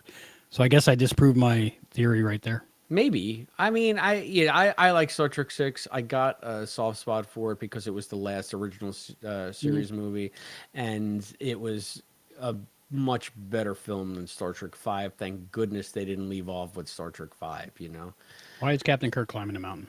So, exactly, because it's there. Go climb a Go rock. climb a rock. Yeah. So, I was going to watch it for the anniversary because I just heard about it, I think, yesterday. But I was like, I just watched it because Serenity and I finally got to Star Trek 6 in our Star Trek rewatch. So she's completely done with the original series if you don't count Generations. cool. Yeah. Good for her. Yeah. Yeah, did she like the original series? Was she able to get through it okay, or did you have to fast forward through a lot of stuff? It was weird. Some of it, she hasn't watched every single episode in there, but she's watched the main highlights, I think, enough to watch the movies. And where I thought she would have problems with it being too slow, she seems to like the more dragged out ones. Like the Cage is still one of her favorites. Well, So go I figure. guess, yeah, it's weird, but I'm trying to think other ones. Sitting on the Edge Forever, of course, she loves that one. Like I do. Everybody loves that one. You can't not love that one. You gotta love that one. Yeah. So what else do we do before we talk about our wrap up? Oh, let's see. Let me call up We got trivia. We got Trek and Tells. We don't want to forget either one of those. No, we don't want to forget those. So we don't have any call-ins right now. If you're No. watching, now is the time to call in at 2 o'clock Now in is the the time morning. to call in. Yep. Okay. So It's 5 o'clock somewhere, maybe Australia. So what's your episode crush? My episode crush. That's difficult because I really didn't have a crush on Ollie at all in this episode. Like she seemed nice, like she was pretty. You know, like I'm attracted to cartoons. We've established that, and I like that she was like a normal size. Like if you compare her to like Tendi or Mariner, you know, they're way too not normal. They're like stick figures almost compared to like this one, and I like that. But her personality, Ollie's personality, just didn't do it for me for some reason. Yeah, because she was a jerk. Yeah, that's probably why. That's probably why. could- I'm done with jerks. I'm done with dating jerks. That's why I'm alone. You got to calm down. Calm down, man. But if I had to pick one, I would say Tindy. Because Okay. I like that. Like there was just chaos happening everywhere, and she was the only one rational, and like just observing. I dug that for some reason. What about you? What's your crush for this episode? Ransom. Ransom, yeah, he was good in this episode. I like him. He can't make his gains without his bells. Right, exactly. I just cute lines, and I kind of like the fact that again they gave Jerry stuff to do that was both comedic and serious, and Jerry he does such a good job. Yeah, I wish that they had like a episode coming up where like they just focus more on like the characters we haven't seen yet. So hopefully one day. Oh, I wonder if that's going to happen at some point. Hopefully. So it could. I mean, it could. There's no could. saying that it won't. No, Right? but like it would be like lower decks, but like the other part of the decks, whatever those would be like upper decks or something. Right? So That'd be cool. I wonder if they're going to do something like that. All right, trivia question: who asked who? You ask me. I ask you. Okay, I will get my glasses out, just like Cadet Linda. Cadet Linda. She's allergic to retinox as well. Oh wow, my eyes have adjusted. I can actually see in the dark room here. That's cool. All right, let me stop me if you've heard this one. All right, I'm dragging something into the chat. Let's see if we can do that. I got you for 3 questions. You got me for 3 questions.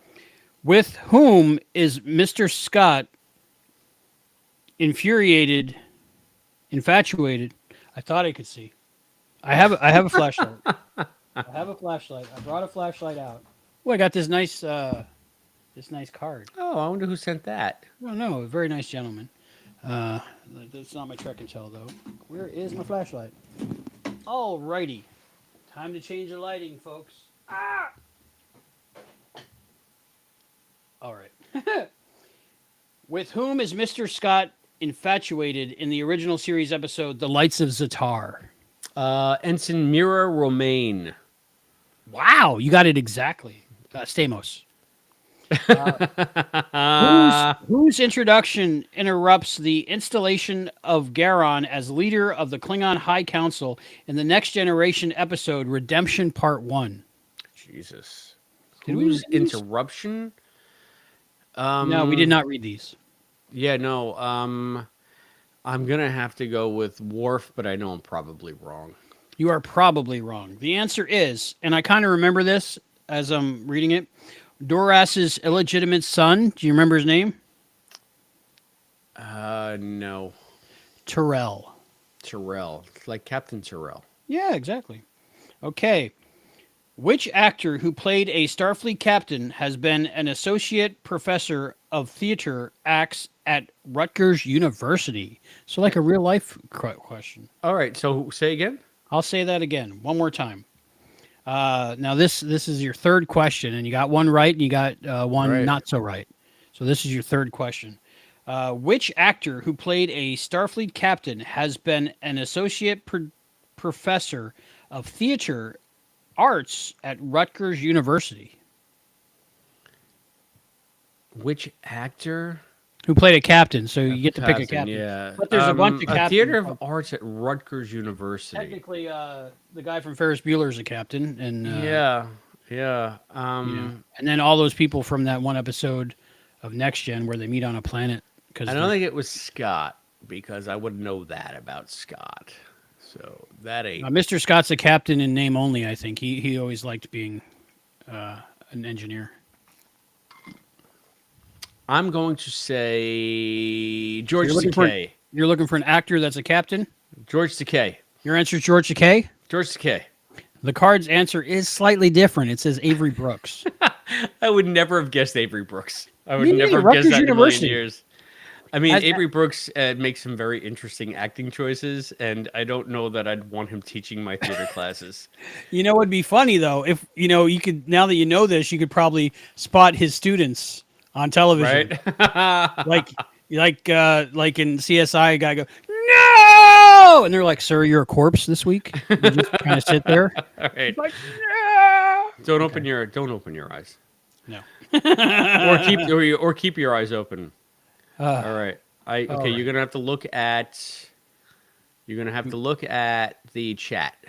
Chat? Is there chat? Because I can't figure out how to do this in the. I have live stream chat. There we go.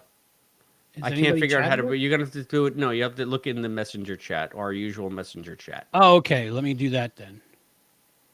I can do that. There you go.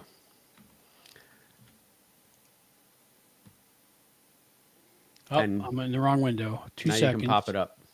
Pop it up. Pop it So up. Avery Brooks, Jesus. He makes some interesting choices, and half of them are wrong. But Cisco is still like the greatest captain ever. So Greatest captain ever. One of them. I don't know. I'm so torn. I love all of them. I really do. There's no captain that I disdain. Wow. So there you go. I don't know how to put that onto the thing. So All right, I can do this. So Let me as see we if were I can do it discussing, live. I can my do first- it live. My first con shirt, my first geek shirt. I still own that shirt, by the way. Like I do. Like I still own shirts.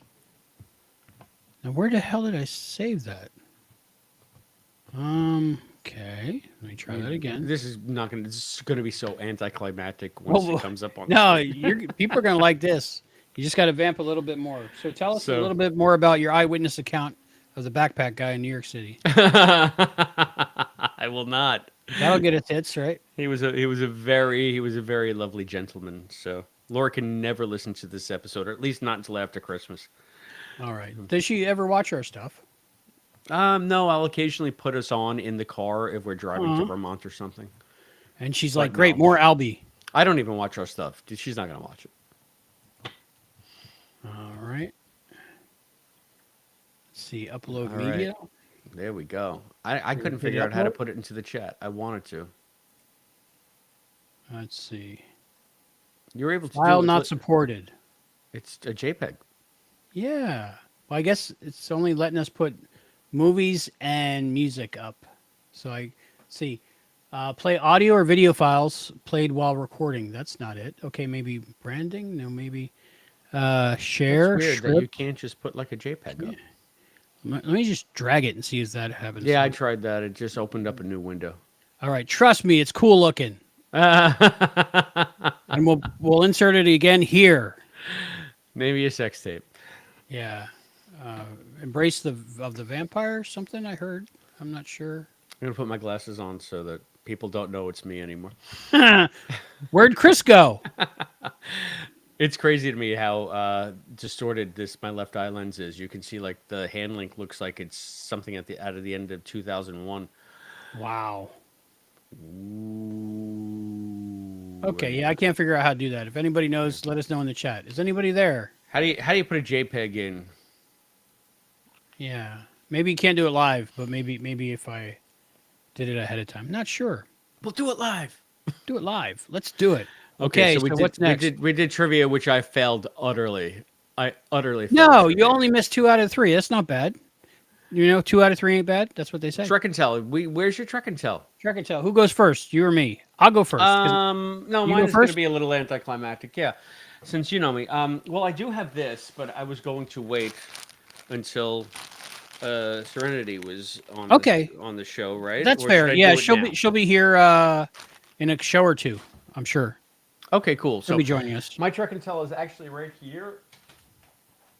Surprise, surprise. It's a book, but it's an appropriate book. Ooh. And you can see how old it is. The second book I'm holding up. Look at that. Greek Mythology by Wow. Raymond Y. Hawthorne. Now, I got this in, I think, my freshman year of college at Stony Brook University. I took a mythology class, and I loved it.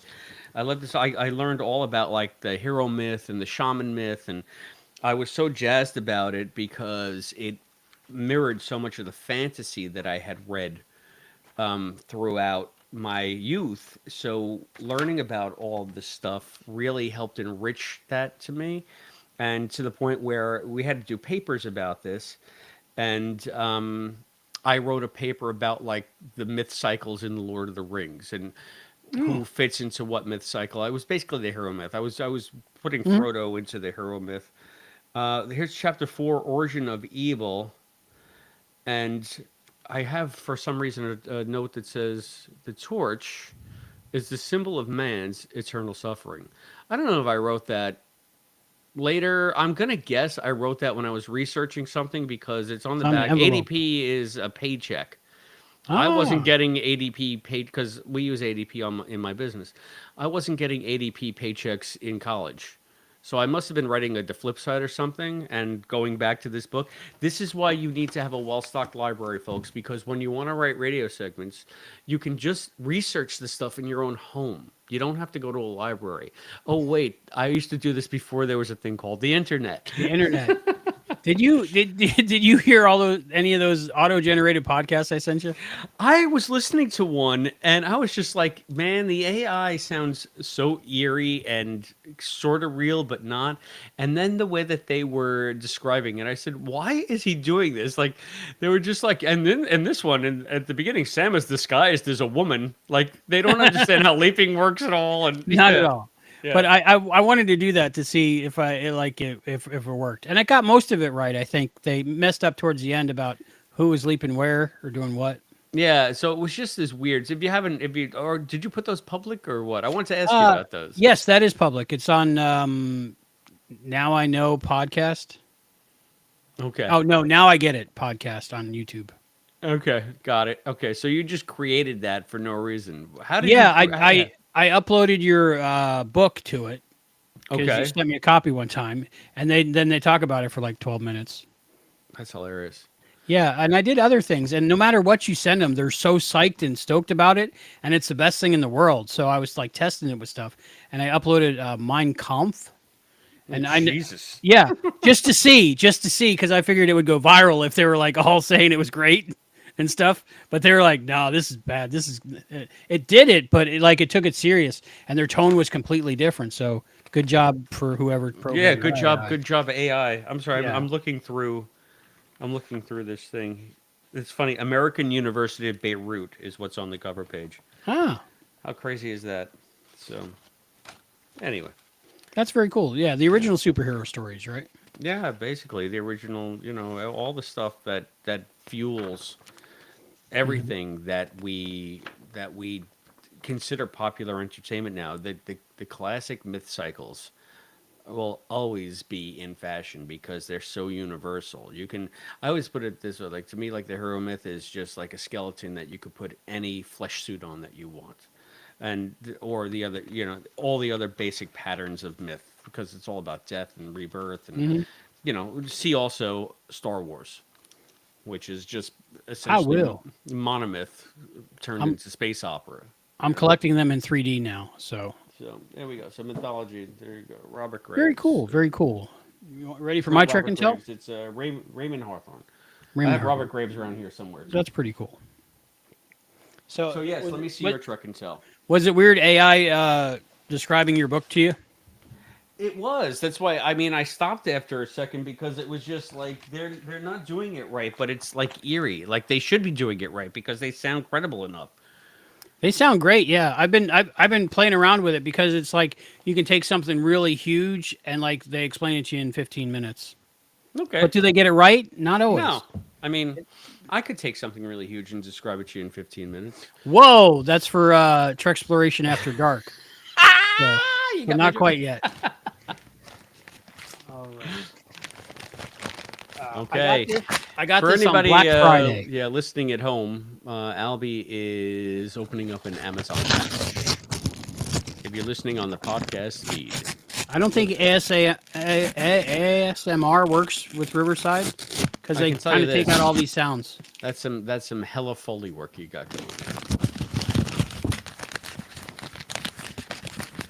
Sounds like the Yule log.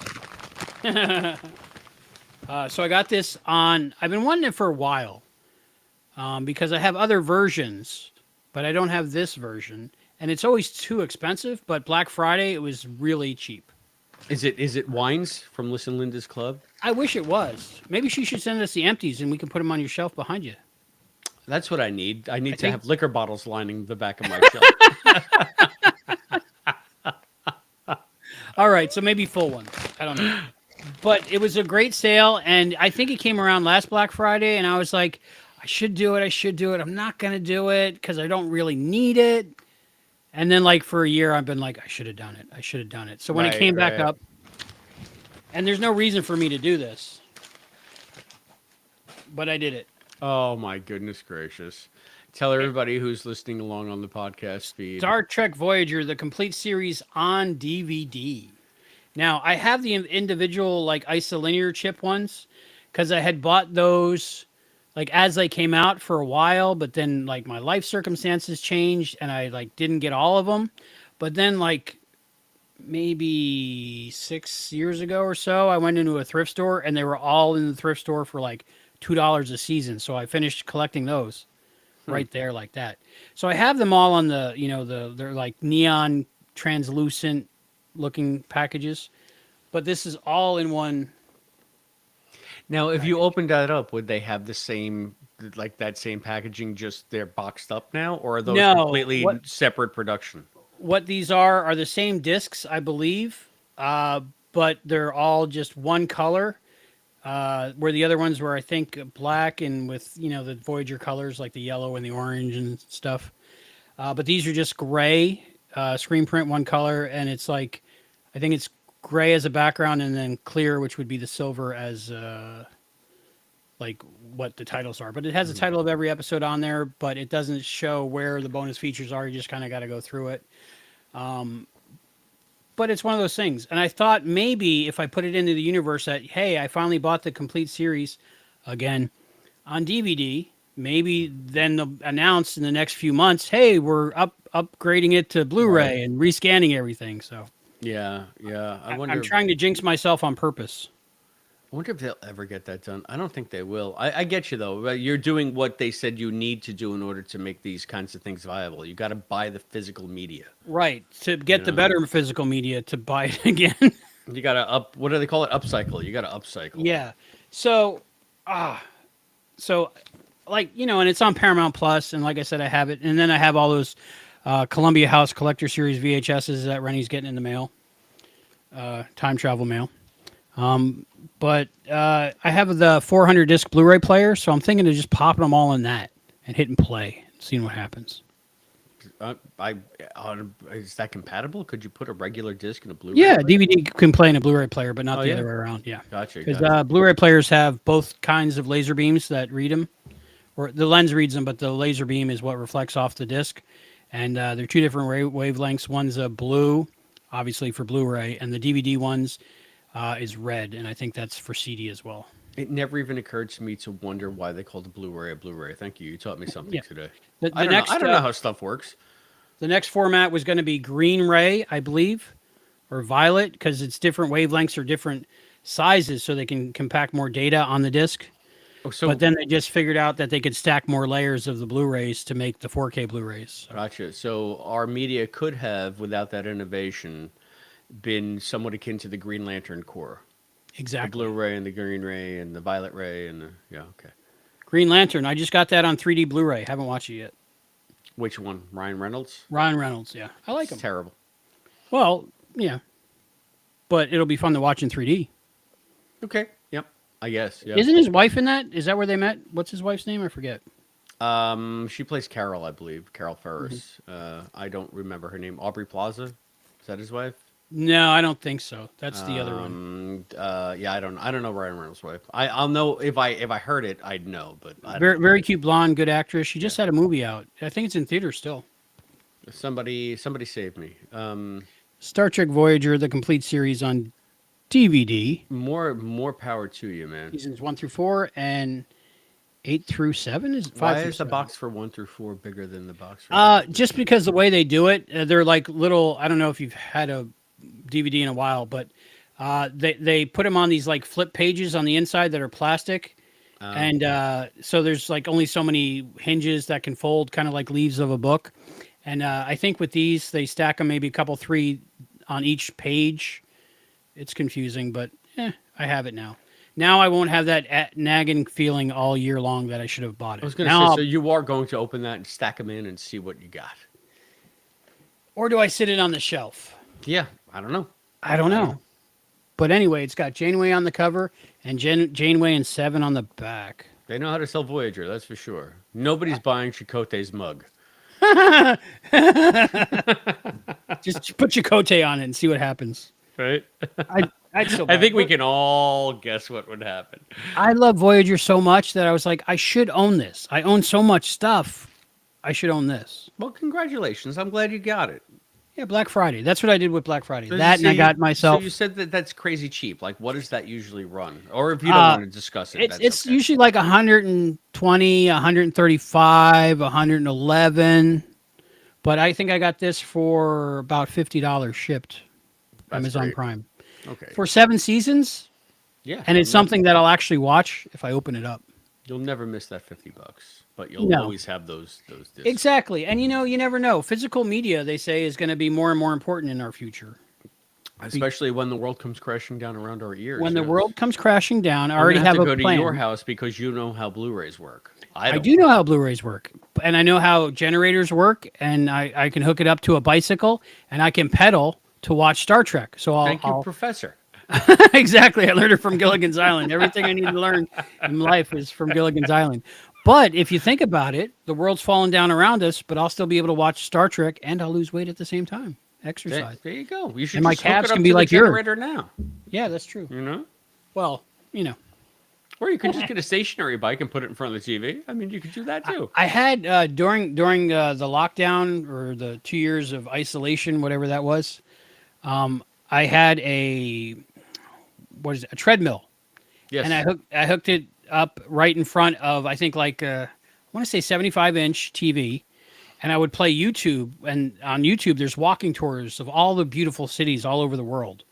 So I would like find one like like Italy and Paris and Rome and all these different places where you just walk through these lovely streets that are older than imaginable and just gorgeous. And I would walk at the same rate, and like I would get kind of like dizzy because like my brain thought I was really there for a minute, but then I'd realize I wasn't. But that's how I exercised during the pandemic. Okay. You made yourself dizzy in foreign lands. But that's love what I it. did. Now I go outside and walk. Not as nice because it's only the one location. It's a nice location, but it's just the same one over and over again. Yeah, And the other one, the YouTube ones, had girls on them. So maybe I should start doing that again. maybe we'll just walk in a place with girls. I'm going to Google that later and see what comes up. Yeah, there's got to be like a little town center or somewhere where you can, walk by a coffee shop. Or a You bookstore. forget the state I live in. It's I know. it's called Heaven's Waiting Room for a reason. I know. No one told you to live in Florida, man. All Yeah, right, what are you your might, final you might thoughts live and closer ratings? in about 20 years. You might have to. No, I'm gonna go further north. You know this. Rheumatism medicine. Yeah, rheumatism. Okay, this is where we play cleanup. Read your notes real quick and see if you forgot to mention anything. That pops up because I hate when I do that. No, I mean most of my notes just basically went into my synopsis. There was not a lot of deep thought in this one. So I guess that's maybe I'll start with the final thoughts and we can do All right, final that thoughts sounds and, good. and, Well, and ratings. Yeah. It's an utterly forgettable outing of Lower Decks. It's not any like I called it garbage before, and I think maybe I'm just Little cranky. harsh. Little harsh. That was a little harsh. Get off my lawn. Get off my Star Trek. I just don't understand again why they have, and maybe you're right. Maybe they didn't realize it was their final season, so they were doing more weird episodes.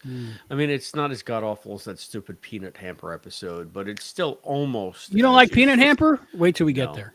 no, no. Ooh, I think that eggnog might have went bad. I forgot it's real milk. Uh-oh. Uh-oh. Uh-oh. We better break this quick.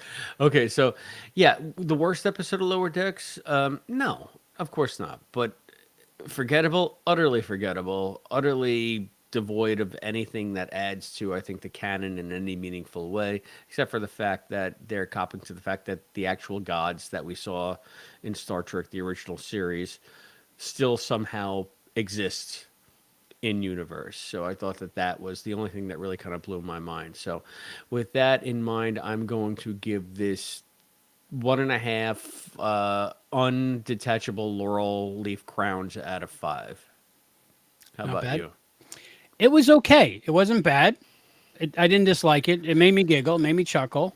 I enjoyed the experience of watching it with Serenity. But it wasn't. It didn't. I agree with you in that it didn't rise to the occasion that it should have, being so close to the end. Like it would have been great to have like the last 5 episodes maybe serialize more of a big event, but not save the universe, but something, And like, or I was hoping for another peanut hamper episode, but obviously that would have been worse for you, because I think there's 2, or one of those those crisis episodes where they're in a movie, a holodeck movie. I like those episodes. So I don't know, something. Okay. But this was just okay. And it was just like they had an idea, and it was kind of like, it seemed like the idea that was on the card on the bottom of the board and had been there for a few seasons, and somebody finally got it moved up. And it was all right. And the fact that they kept saying Zeus instead of Apollo. But I anyway, wonder if that was on purpose. like I said, I'm trying to remember if in that episode all the gods once lived on that planet, and Apollo was the last one by the time the Enterprise got there. But then, how did they not know about it if they were commingling with humans in that timeline? Because what's her face isn't that old. Ollie isn't that No, old. but a demigod, can gods travel in time? Do they Right. age differently? Right. And if they age differently, then she could be older than she appears. I guess. It's just again in universe. Yeah, she might be close to immortal because she's a demigod. But then, why is she so hapless? Why wouldn't she know that she's setting all of the equipment to fail? I think she knows that she's trying to hide it. I don't know. This episode's got some explaining to do, Yep. Lucy. I think if it was Apollo, it would be too much on the nose. It would be like Trelane's granddaughter or something. Yeah, but I mean, why reference Kirk kicking their butt? Because of the Yanni leaf. They had to Right. get the Yanni leaf in there. Okay. So, yeah, it wasn't the best, but I still enjoyed it, and I'll still watch it along there. I don't think I was as down on it as you. I'm going to give it 3.7 bouncy bolts. Bouncy bolts. Gotcha. Bouncy bolts. Because those were odd looking, right? They looked like they were rubber or Sort of rubber, silicone, but then they or- broke open and they were still glowy Yeah. and But it was funny. There's something funny about a rubbery lightning bolt. It seems, extremely cartoony. But yeah, that too. yeah, I'd like to see that it rendered in live action, like those bouncing all over the Enterprise D. I'm sure somebody's going to 3D print those and put those on Etsy. And Albie's going to 3D print those, put them on Etsy, and you should order them for your From Christmas the link presents. below. Link below. Link below. And speaking of links below, if you want to tell us what you think of this episode of Lower Decks, once again, go to our Patreon site, patreon.com/Trexploration. There you can join our Patreon community for some money or no money. That's your choice, but you can always leave comments there. You can comment here on our YouTube channel, youtube.com/@Trexploration. Go below into the comments section. Tell us what you think. Get us on the Instas @Trexploration Pod. Get us on blueskies.com facebook.com/Trexploration. I don't know what Blue Sky is. However that works. We're on the TikToks at Trexploration. You can email us, trexplorationpod@gmail.com. You can get us on the phone at 707-847-6682. Or you can send us something physical to the P.O. Box. That's P.O. Box 542. Bayport, New York 11705. I love the fact that you and I said we're going to jump on. We'll be an hour. It's now as I read this 1 hour 48 minutes and 35 seconds into this show, and we're just wrapping up. Just remember that any comments that you send us will likely be used, or videos that you post just innocuously. We might pirate them to put them on here. Thank you, Linda. Thank you, Linda. In a future episode of Trexploration. Speaking of which, what are we doing next? We're going to stick with Lower Decks. We're going to do. I think we have to catch up with Lower Decks. All right, so we'll catch up with Lower Decks. I think the TNG peeps will forgive us because they're probably watching Lower Decks as well. So the next episode of Lower Decks that we have to cover is what was it called? See, this is what happens when you don't get your rundown before. It's that one. I'll look it up real quick. It's that one on the planet, with the spaceship and stuff. There's a planet and spaceships? And there's a Vulcan. And I believe Gods and Angles. Okay, and the next one would be... Fully Dilated. Fully Dilated. Oh, my goodness. I'm going to reserve my thoughts for that episode. Yes. Okay, thank you. So join us again for Fully Dilated. We don't know when we're going to do it, but hopefully it's not another couple of minutes like this last as soon as possible. was. As soon as possible. And, yeah. Well, and what else we got? What are we doing? And we still have TNG. We did win the belt breaks, Home right? Soil? Home Soil's next. Yeah, Home Soil. I watched that last weekend because I thought we were going to do it. I'll reserve my judgment, but let's just say I think we got a lot to talk about with Home Soil. That'll be good. So we have that as well. Well, thank you, Flip. I really appreciate that. Thank you. Thank you, Burge. Thank you, Redcap. All right. For Ronald B. Moore and Albie, thanks for watching Trexploration. I forget how I end this. It's so late. Yeah, well, that's it. So, so that's our show, everybody. Have a great night. Live long and prosper. Until next time, I'm Albie. And I'm Chris. And we'll see you next time. Now, I got something wrong there. Keep trekking. Keep trekking. All right. Keep on trekking. I forgot to do that at the beginning. We never clapped. That's right. But now I got it. For you people live, we're just recording the credits. Things are going to scroll. And then we hold things up. So what's the name of this lighthouse again? That is the Fire Island Lighthouse that you visited for 6.5 hours. Yes, and I stayed in the bottom house part, and you climbed the whole thing twice. All the way to the top. All the way to the top of that sucker. Yep, it was a lot of fun. Very nice. Rennie came up with me, didn't she? Part way, I think. Or that was Statue of Liberty. You're always walking up things. You would climb a rock. Why is Christopher D. Philippus climbing a rock? Mountain? Because it's there. Yeah. Because it's there. I do love hiking up a mountain. I'm lucky to get out of bed in the morning. Or in the afternoon. In the evening. Depends the day. All right. For everybody watching us live, whoever you four are, thank you for watching us live. Sorry if the comments weren't working. We'll figure that out. And we'll see you next time. Bye, everybody live. Bye. Bye, guy.